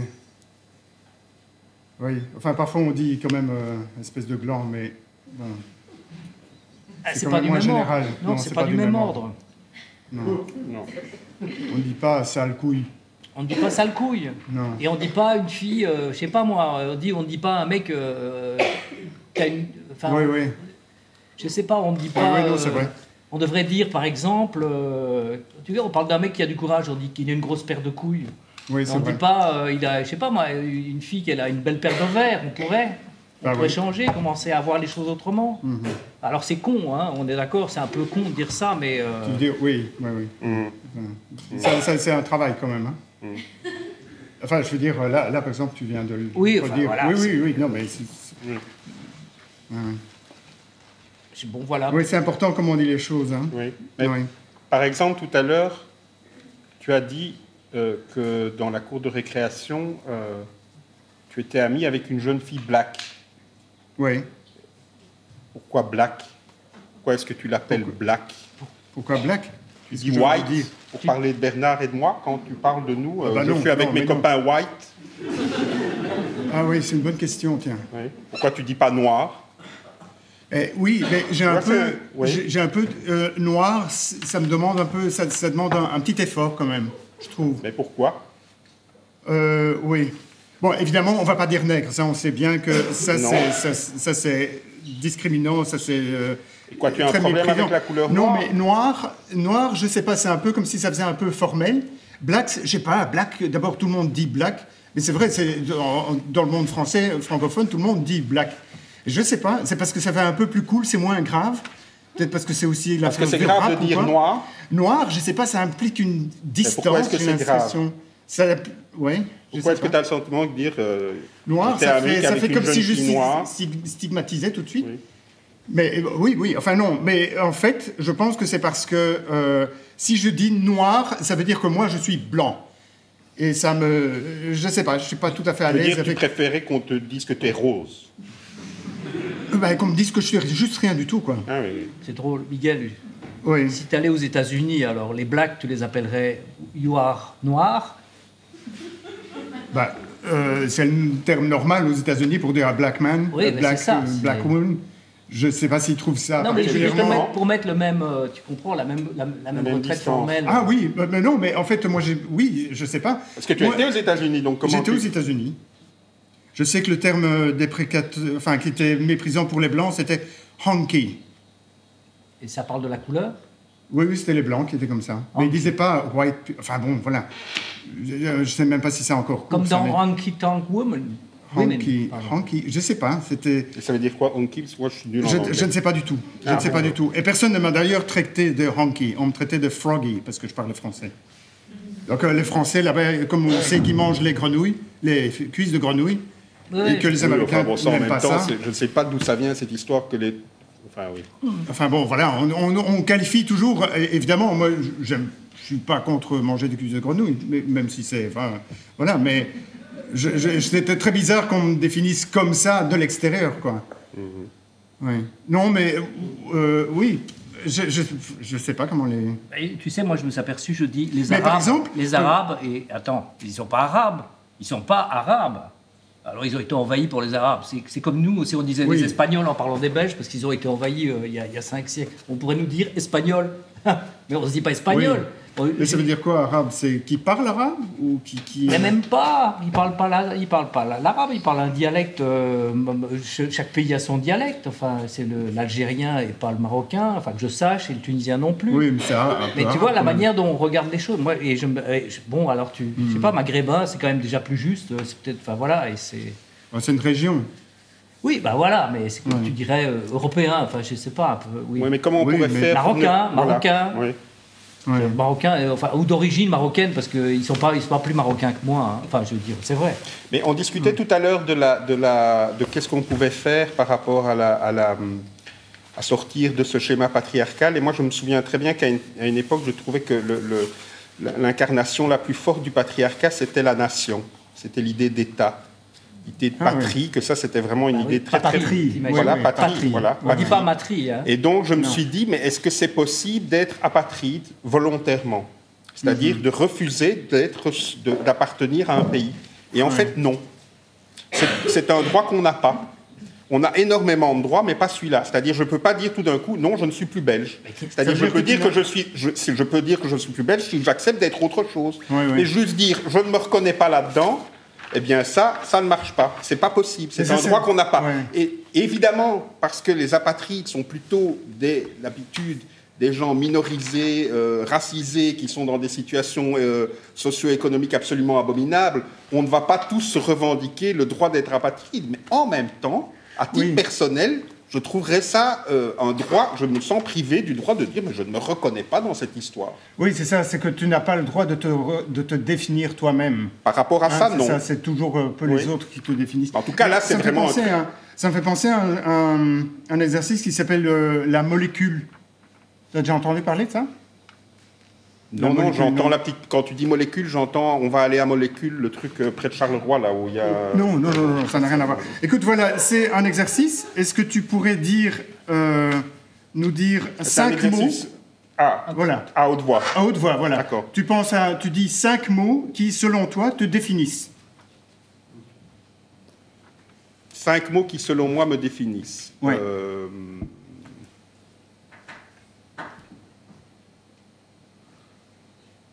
Gros.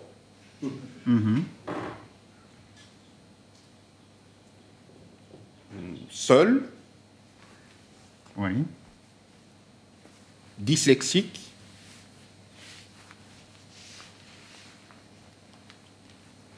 J'en suis à combien, là? 3. Ah, d'accord. Seul, dyslexique. T'as encore 2 coups. Oui, ben, je réfléchis parce que tout d'un coup, voilà, ces 3-là, ça m'est venu, mais après... Curieux.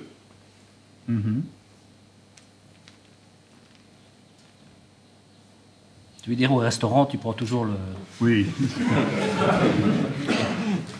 J'espérais que tu n'allais pas revenir avec ça, parce que, bon, voilà, curieux et...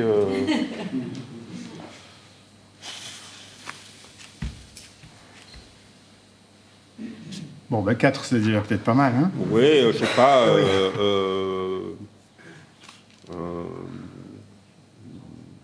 plus tout jeune. Plus tout jeune, âge mûr. Enfin, plus tout jeune. Que l'âge mûr, hein, je pense, malheureusement. Ok, ça va. Ben écoute, voilà. Oui, ben écoute, ça montre surtout que c'est en quoi tu es différent des autres, mais par exemple, tu n'as pas dit que tu étais un homme, tu n'as pas dit que tu étais blanc. Non. Tu n'as pas dit que tu étais hétérosexuel. Non. Et donc, voilà. J'aurais dû dire que j'étais hétérosexuel. Non, mais ça montre à quel point le fait d'être blanc, le cisgenre, l'hétéro, c'est en fait le neutre et que c'est même pas la peine d'en parler. Enfin, quand on fait ces exercices-là, par exemple, avec des personnes, par exemple, les femmes vont plus facilement se définir en tant que femmes. Ou des personnes racisées en tant que, voilà, je suis noir, je suis maghrébin, etc. Ah oui. Oui, voilà. Bah donc souvent, oui c'est ça, souvent on est défini par le regard que les autres portent sur nous. Par exemple, tu as dit que tu étais dyslexique. c'est parce que c'est quelque chose qu'on t'a souvent... Ah bah c'est comme ça que souvent des gens me regardent. Oui, mais tant que tu n'écris pas, ça ne pose pas de problème.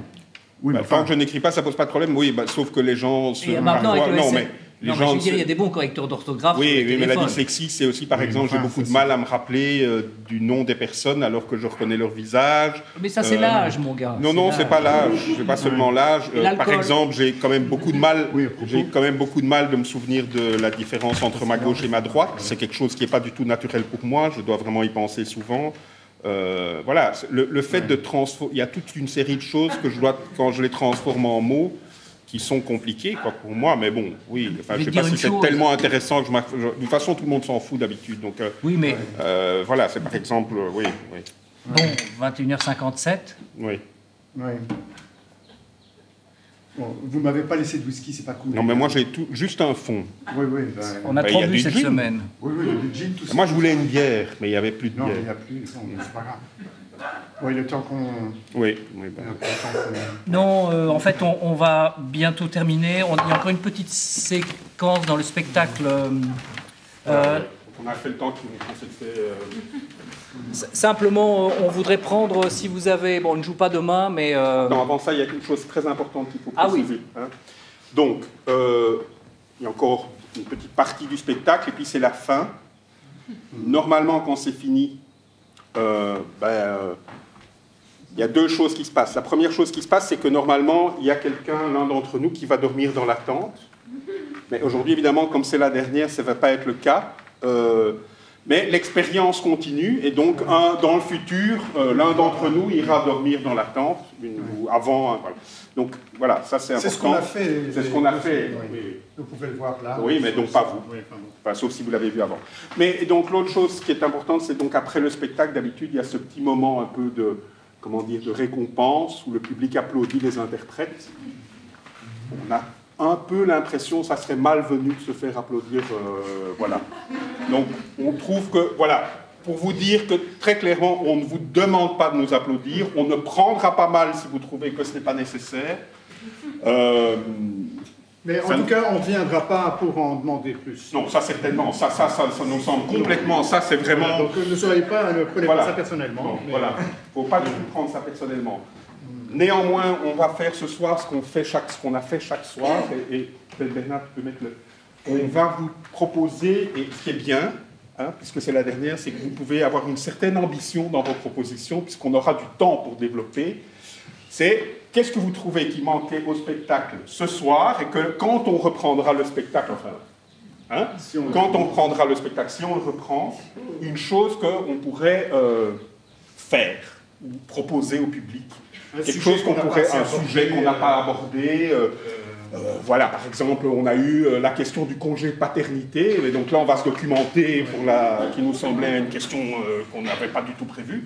Et donc là, par exemple, mais il y en a peut-être d'autres, c'est juste pour vous donner un exemple de choses qu'on nous a proposées. Le plaisir physique masculin. Oui, la question du plaisir physique masculin aussi, on nous a beaucoup posé, enfin 2 fois, mais bon.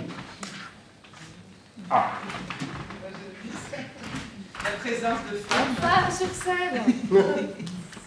Votre réaction personnelle par rapport au hashtag MeToo ou plus agressivement Balance ton porc en français? Oui.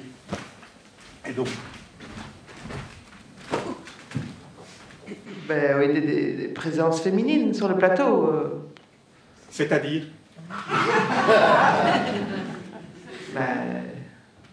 vous êtes 3 hommes, là? Oui. C'était pas clair que sont allés 3 hommes? Ah, c'était pas clair. D'accord. Mais puisque vous demandez des pour le suggestions. futur, peut-être. D'accord, voilà. ça va. Oui, ok, ça va. Je pensais qu'il y avait eu un malentendu. Pour un débat élargi, avoir peut-être une femme sur scène ou des femmes sur scène. Mais pourquoi que des femmes? Dans ce cas-là, pourquoi pas des Noirs, des Arabes, des Nains, des... Ah donc, ok, donc si on trouve... Parce que pour rester dans un budget raisonnable, si on trouve une femme noire handicapée, est-ce que ça pose un problème? Ou est-ce qu'on est dans un truc un peu... Est-ce que ça va avoir l'air qu'on l'instrumentalise beaucoup? Pardon, j'ai pas entendu ce que par vous exemple, disiez. on trouve une femme noire... On passe sur le sujet. D'accord. On va noter Madame, pardon. Oui, mais on l'a dit, mais ça visiblement chaque fois... On va passer au-dessus, là, pardon, Madame voulait dire quelque chose. Pourquoi femme c'est diminué et pas noir et arabe sur les notes? Oh oui, désolé, j'essaie de noter tout. Attendez, je vais... Miguel. On va passer derrière, voilà, merci. Le handicap. Vous parlez pas du handicap On du parle pas tout. du handicap. Mais attendez, pardon, moi je ne pensais pas femme en tant que minorité, je pensais femme en tant qu'égale. Enfin, mais c'est pas de la provocation que de le dire, mais pourquoi quelqu'un qui a parlé de... C'est comme si tout d'un coup, là, vous mettiez les minorités, femmes, noires, arabes... La femme n'est pas une En minorité. tant qu'égale. La femme n'est pas une minorité. Mais justement, c'est ce que je dis. Mais par contre, elle est minorisée. Oui, oui, et bien discriminée. sûr. Oui, oui, bien ce qui sûr. n'est pas notre cas. Elle peut être dominante dans plein de... Ben oui. Elle peut parler en tant que dominante sur plein d'autres... Sur l'industrie. Oui, alors là, vraiment, je tombe Oui, la question, qu'est-ce que l'homme, qu'est-ce que la femme? Il faut qu'on demande à des femmes de faire un spectacle là-dessus. Non, mais c'est curieux, pourquoi ils n'en font pas?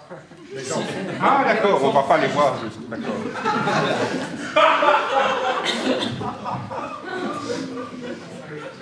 Non, mais puisqu'elles sont dominantes, parfois elles ont le droit de faire. Il n'y a pas de problème, elles ne sont pas discriminées dans les théâtres. Non, mais c'est comme des femmes maghrébines. Tu as vu une femme maghrébine, là, toi? Il n'y a pas de souci, elles ont tout à fait la place pour faire tous les spectacles qu'elles veulent. C'est sombre. Tu as vu dans le quartier dans lequel on est, il n'y a pas une femme maghrébine. Ça, tu n'en sais rien. Oui, mais là, on continue le spectacle. Mais du coup, je suis juste devant. Et comme vous parlez du théâtre, pourquoi pas le faire, je ne sais pas si c'est une suggestion pour la pièce, un sujet, mais plutôt de le faire pas dans un théâtre et de parler dehors. Dehors, c'est vrai qu'avec le temps qu'il a fait. Voilà, c'est ça, on serait resté en terrasse. Dans un parc, ça c'est mieux. Très bien. Quelqu'un d'autre, quelque chose à dire? Oui, on va relancer là, devant. Vous pouvez lancer en 2 fois, on pouvait même... On peut faire des passes. Voilà, on peut faire des passes. Merci. Madame? Alors, moi, j'ai 2 points. Le premier, c'est en fait sur toutes les images qui ont été projetées, on ne voyait que des hommes ou des femmes blancs ou blanches. Du coup, vous parlez un peu d'invisibilisation, mais en fait, c'est un peu contradictoire avec ce qui se passe sur l'écran. Le deuxième point, c'est au niveau du vocabulaire. Stéphane a dit des fois, enfin, a parlé de manière inclusive des fois, et tandis que le reste des comédiens ont parlé de manière non inclusive. Et du coup, là aussi, ça pose des questions. Donc, parler utiliser un vocabulaire inclusif aussi. Je crois que c'est bien. Vous pouvez dire, excusez-moi, je ne sais pas ce que ça veut dire en fait. C'est un vocabulaire qui inclut tout le monde. D'accord, un vocabulaire, voilà, je voulais juste savoir. Voilà. Merci. Très bien. Voilà. Oui, il faut aborder la question de la violence. Il faut aborder la question de la violence. Au fait, aux femmes, vous voulez dire.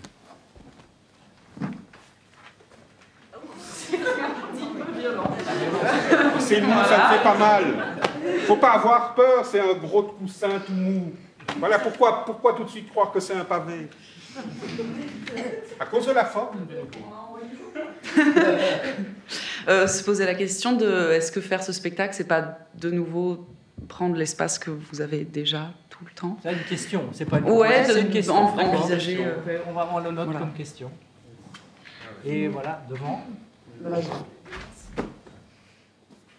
Essayez de changer de costume tous les soirs pour voir quelle vision on aurait de vous.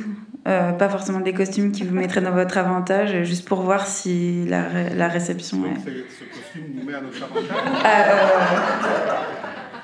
Non, j'ai pas dit que c'était pas une référence forcément ce soir, mais voilà. Et, à tester, et pas forcément réaliste et pas forcément masculin. Et... Voilà. D'accord, changer de costume. Chaque soir. Ça risque d'être rigolo. Par exemple, demain, il y a une manif faite par des réacs pour lutter contre les droits des femmes. Il y a une contre-manif qui se fait contre ça. Et du coup, ce serait cool, par exemple, soit de vous y voir, mais surtout aussi que peut-être vous en parliez dans votre spectacle. Et elle se passe, la contre-manif, au même endroit que la manif. J'ai plus l'endroit en tête maintenant, parce que je suis stressé. Sur Internet, donc aller à la contre-manif demain. Ou en parler à notre spectacle. Ou en parler à notre spectacle. Ben voilà, on en a parlé un peu hier, parce que moi j'ai une photo de moi petit garçon sur les épaules de mon père à une manifestation pour la libération du docteur Pierre, si je fais ce geste-là. Donc il y a... tu le feras demain. Je peux le faire demain. Voilà, c'est bien. D'accord, donc comme quoi c'est censé se recommencer, si on arrête de taper. D'accord, donc voilà ce qui se passe. On va mettre sur le site peut-être, ça on peut le faire assez vite parce que sur le site de Transquinquennal on peut mettre les gens peuvent aussi chercher manifestation. On ne fera pas, on ne fera pas, d'accord. On n'a pas besoin de nous pour ça. Ça va. Quoi d'autre? Ah là-bas, il y a du monde.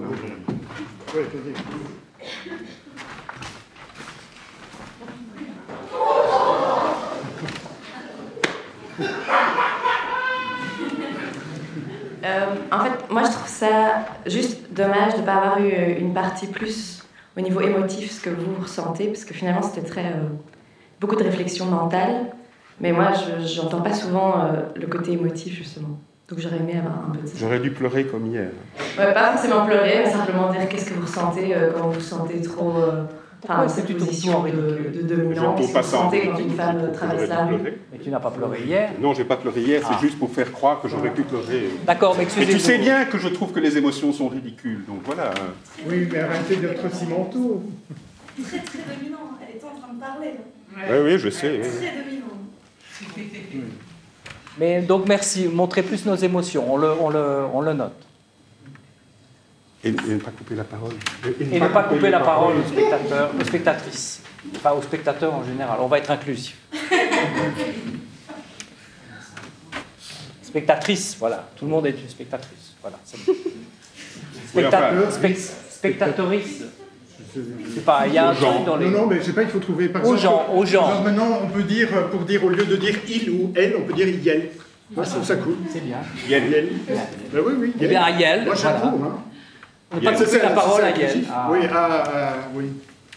Bas, on peut dire lui. Parce que lui, c'est de toute façon... Ok. Ouais.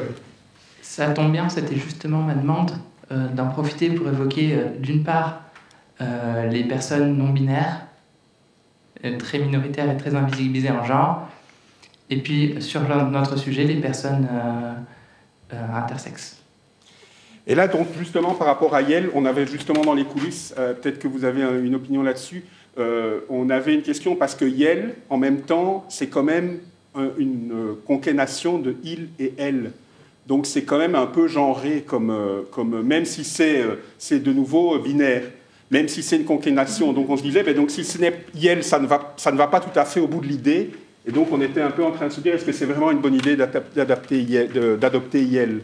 Alors, il y a d'autres propositions qui ont été faites. Il y a notamment Ol et Al qui existent. Ol et Al, d'accord. Oui, Ol, moi je trouve ça bien. Ol et Al, c'est chouette. Bon, Al, ça fait un peu penser au robot dans... Mais bon. Oui, on a les mêmes références. On a le même âge, madame. Ils ont encore quelque chose à dire? Non, je pense que ça va. C'est bon.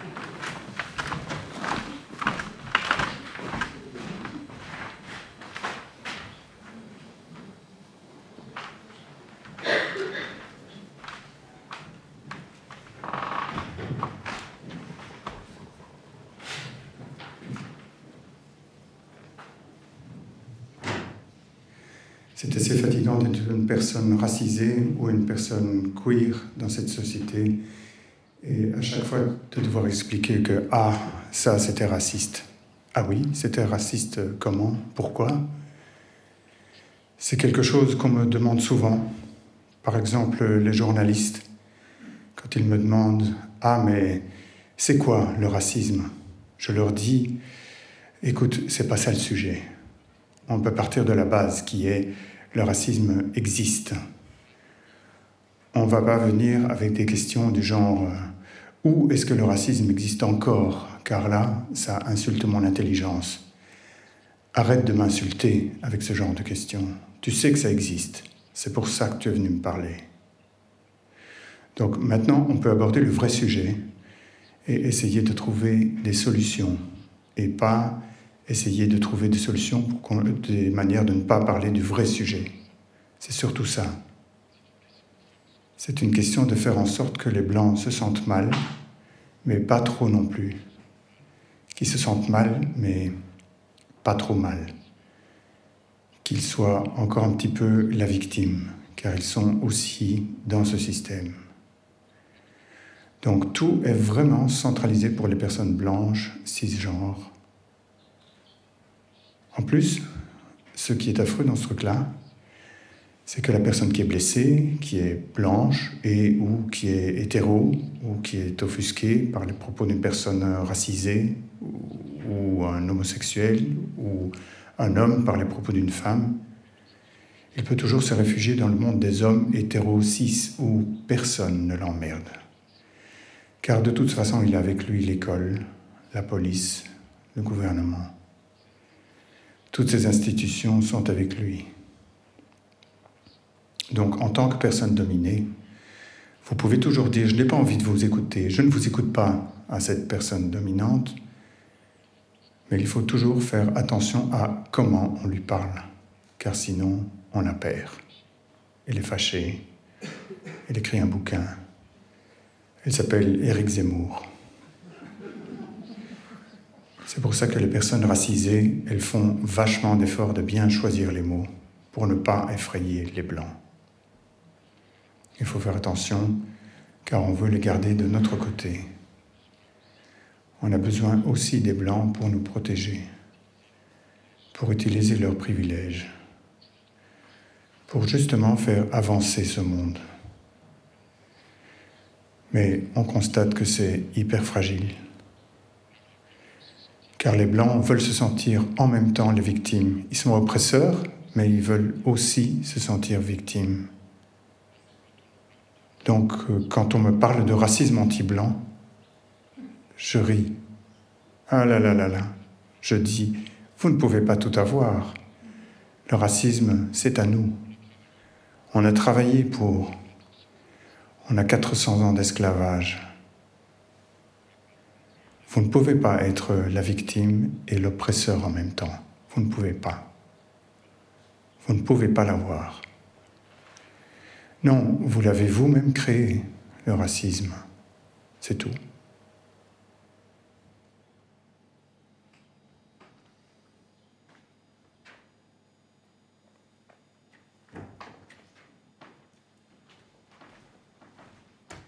Was traveling up the hill